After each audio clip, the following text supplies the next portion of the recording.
राधे राधे। आज हम भक्ति के बारे में बात करेंगे। भक्ति का अर्थ है भगत सेवा।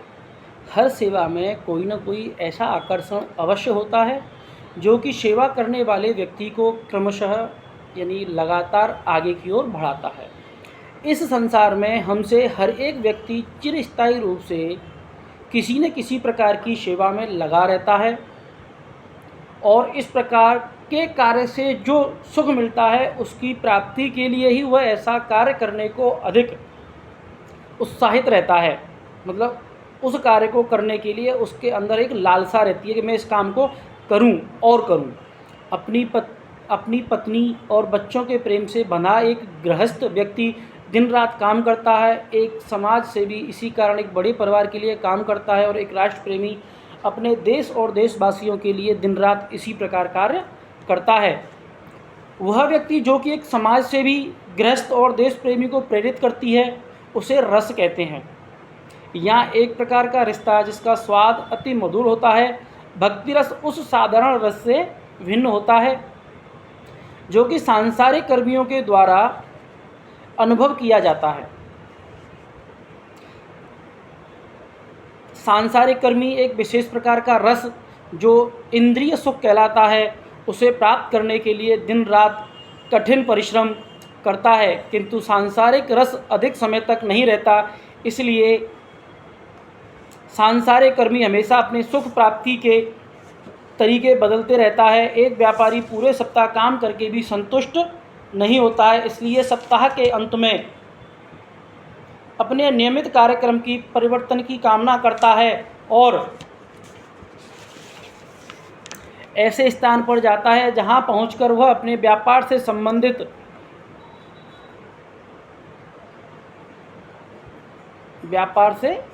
संबंधित हर बात को भूलने का प्रयत्न करता है। तब सप्ताहांत व्यवसाय को भूलने में व्यतीत करने के बाद वह वापस अपनी स्थिति बदलता है और फिर से अपने व्यापार व्यवसाय में जुड़ जाता है। भौतिक कार्य करने का अर्थ है किसी पद को स्वीकार करना और फिर थोड़े समय के बाद उसे बदल लेना। स्वीकार और अस्वीकार की इस प्रवृत्ति को भोग त्याग कहते हैं, जिसका अर्थ है कभी इंद्रिय सुख को स्वीकार करना और कभी उसे त्याग देना। कोई भी जीवन पूरी तरह से न तो भोग में रत रह सकता है और नहीं त्याग में। परिवर्तन का यह क्रम निरंतर चलता रहता है, पर हम किसी भी स्थिति में भोग या त्याग की स्थिति में खुश नहीं रह सकते, क्योंकि हम वास्तव में अपनी शाश्वत वैधानिक स्थिति की दृष्टि से उस परमात्मा के अंश हैं। इंद्रिय सुख अधिक देर तक नहीं रहता, इसलिए इसे चपल सुख कहते हैं। उदाहरण के लिए एक साधारण गृहस्थ दिन रात मेहनत करके अपने परिवार के लोगों को आराम देने में सफल होता है और इस प्रकार वह एक प्रकार के रस का अनुभव करता है, किंतु भौतिक सुखों की प्राप्ति के लिए की गई उसकी प्रगति अचानक उसके शरीर के साथ जैसे ही उसके जीवन का अंत हो जाता है समाप्त हो जाती है। इसलिए मृत्यु नास्तिक श्रेणी के लोगों के लिए ईश्वर के प्रतिनिधि के समान है। एक भक्त भगवान के अस्तित्व को भक्ति के द्वारा अनुभव करता है, जबकि एक नास्तिक ईश्वर को मृत्यु के रूप में महसूस करता है। जीव को फिर से जीवन का एक नया अध्याय शुरू करना पड़ता है और शायद यह जीवन पिछले जन्म से श्रेष्ठ या तो निम्न हो सकता है। राजनीतिक, सामाजिक, राष्ट्रीय अथवा अंतर्राष्ट्रीय, चाहे हम किसी भी कार्य क्षेत्र में क्यों न हों, पर हमारे कर्म के फल हमारे जीवन की समाप्ति के साथ ही समाप्त हो जाएंगे, यह निश्चित है। अगर हम बुरे कर्म करेंगे तो बुरे फल मिलेंगे और अच्छे कर्म करेंगे तो अच्छे फल मिलेंगे।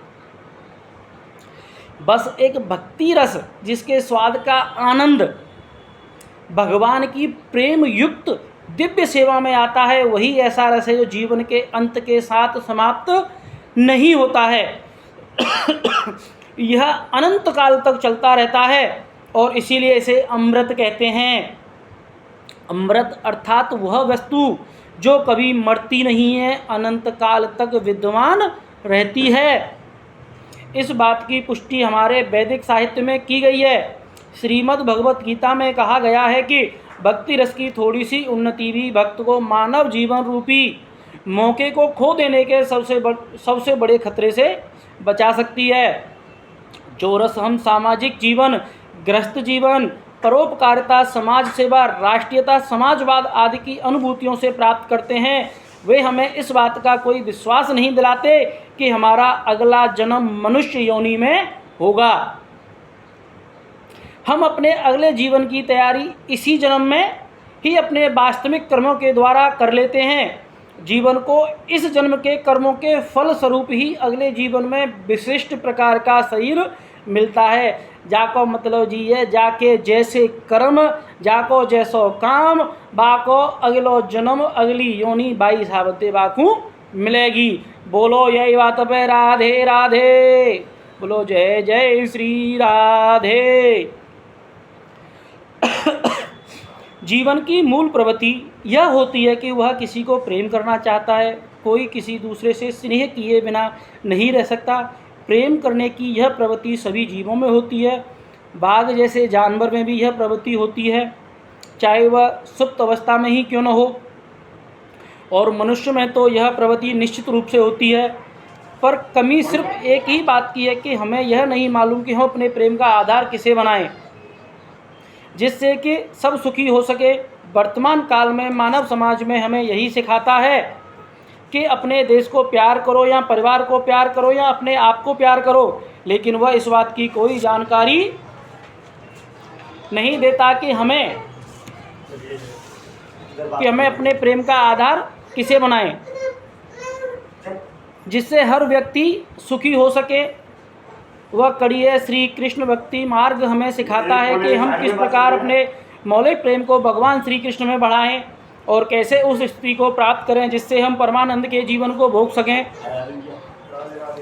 जीवन के प्राथमिक चरण में बच्चा अपने माता पिता को प्रेम करता है, फिर भाई बहनों को, और जैसे जैसे प्रतिदिन वो बड़ा होता जाता है वो अपने परिवार, समाज, संप्रदाय, देश और पूरे मानव समाज को प्रेम करता है। किंतु प्रेम की भावना पूरे मानव समाज को प्रेम करने से भी संतुष्ट नहीं होती। प्रेम की यह भावना तब तक अपूर्ण रहती है जब तक कि हम यह नहीं जान लेते कि हमारा सर्वोच्च प्रियतम कौन है। हमारा प्रेम पूर्ण रूपेण तभी संतुष्ट हो सकता है जब उसका आधार भगवान श्री कृष्ण हो या हमारे परम परमात्मा हो। यह विषय कृष्णा भवनामृत के विज्ञान का निष्कर्ष और आधार है, जो हमें सिखाता है कि हम किस प्रकार व्यक्ति के 5 अलौकिक रसों में श्री कृष्ण को प्रेम कर सकते हैं। जिस प्रकार प्रकाश की किरण और वायु की कंपन बढ़ती जाती है, उसी प्रकार हमारे प्रेम करने की प्रवृत्ति भी विस्तृत होती जाती है, पर हमें यह नहीं मालूम कि इसका अंत कहाँ पर है। भक्ति योग हमें सिखाता है कि सब जीवों को पूरी तरह प्रेम करने का सबसे आसान मार्ग यह है कि हम भगवान श्री कृष्ण से प्यार करें या हम अपने इष्ट देवों से प्रेम करें। संयुक्त राज्य संघ जैसी संस्थाएं स्थापित करके भी हम मानव समाज में शांति और सद्भावनाएं बनाए रखने में असफल हो गए हैं, क्योंकि हमें इसका सही तरीका मालूम नहीं है। तरीका बिल्कुल आसान है, पर उसे ठंडे दिमाग से समझना होगा। बोलो जय जय श्री राधे श्याम। भक्ति रसामृत सिंधु सबको भगवान श्री कृष्ण को प्रेम करने का सहज और सीधा तरीका सिखाता है। यदि हम श्री कृष्ण से प्रेम करना सीख जाएं तो हमारे लिए तुरंत ही दूसरे सब जीवों को भी प्रेम करना सरल हो जाएगा। यह तरीका पेड़ की जड़ में पानी देने अथवा पेट को भोजन देने के समान है। पेड़ की जड़ को जल से सींचने या पेट को भोजन प्रदान करने का तरीका सामान्य रूप से वैज्ञानिक और व्यावहारिक है। जैसा हम सब ने अनुभव किया है कि इस बात को सब अच्छी तरह से जानते हैं कि जब हम कोई चीज़ अपने पेट तक पहुंचाते हैं या खाते हैं तो उससे जो शक्ति उत्पन्न होती है वह तुरंत पूरे शरीर में बट जाती है। इसी प्रकार जब हम पेड़ की जड़ को सींचते हैं तो उससे जो शक्ति उत्पन्न होती है वह तुरंत बड़े से बड़े पेड़ के हर हिस्से तक पहुंच जाती है। जैसे कि हम शरीर के विभिन्न भागों को हम अलग अलग भोजन पहुंचाएं, वो संभव नहीं है। भाई भोजन तो हम मुंह के द्वारा ही लेते हैं, वो अलग बात है कि जब बीमार रह जाएँ तो डॉक्टर नलिन के द्वारा देते हैं। सही है भाई, जब बीमार रह जाएँ जब तो डॉक्टर नलिन के द्वारा देते हैं, उन्हें बस तैयार होते ही भोजन करते हैं सब। जहाँ तक भौतिक आवश्यकताओं का प्रश्न है, वर्तमान समाज ने जीवन को सुविधामय बनाने के लिए काफ़ी उन्नति कर ली है, किंतु फिर भी हम सुखी नहीं हैं। क्योंकि हम जीवन के मर्म को नहीं समझ रहे हैं। केवल भौतिक सुख हमारे जीवन को सुखी बनाने के लिए पर्याप्त नहीं है। इसका जीता जागता उदाहरण विश्व का सबसे संपन्न देश अमेरिका है। सारी भौतिक सुविधाओं के बावजूद भी वहाँ ऐसे व्यक्तियों की श्रेणी पैदा हो रही है जो जीवन में पूर्णतः निराश हैं और भ्रमित हैं। यहाँ मैं उन भ्रमित लोगों से यह अनुरोध करता हूँ कि भक्ति की कला सीखें, जो कि भक्ति रसम्राट सिंधु में विस्तार पूर्वक बताई गई है, जो मुझे पूरा विश्वास है कि ऐसा करने से उनके हृदय में दहक रही सांसारिक अग्नि तुरंत शांत हो जाएगी। बोलो जय जय श्री राधे श्याम। आज के विचारों को हम यहीं पर पूर्ण विराम देते हैं। बस 1 मिनट के लिए हम हरि कीर्तन में जाना चाहते हैं। बोलो हरे कृष्ण कृष्ण कृष्ण हरे हरे, हरे राम राम राम हरे हरे, हरे कृष्ण कृष्ण कृष्ण हरे हरे, हरे राम राम राम हरे हरे, हरे कृष्ण कृष्ण कृष्ण हरे, हरे राम राम राम हरे हरे, हरे कृष्ण कृष्ण कृष्ण हरे, हरे राम राम राम हरे हरे, हरे कृष्ण कृष्ण कृष्ण हरे हरे, हरे राम राम राम हरे हरे। बोलो जय जय श्री राधे श्याम। बोलो बरसाने वारी की जय, जय जय श्री राधे श्याम।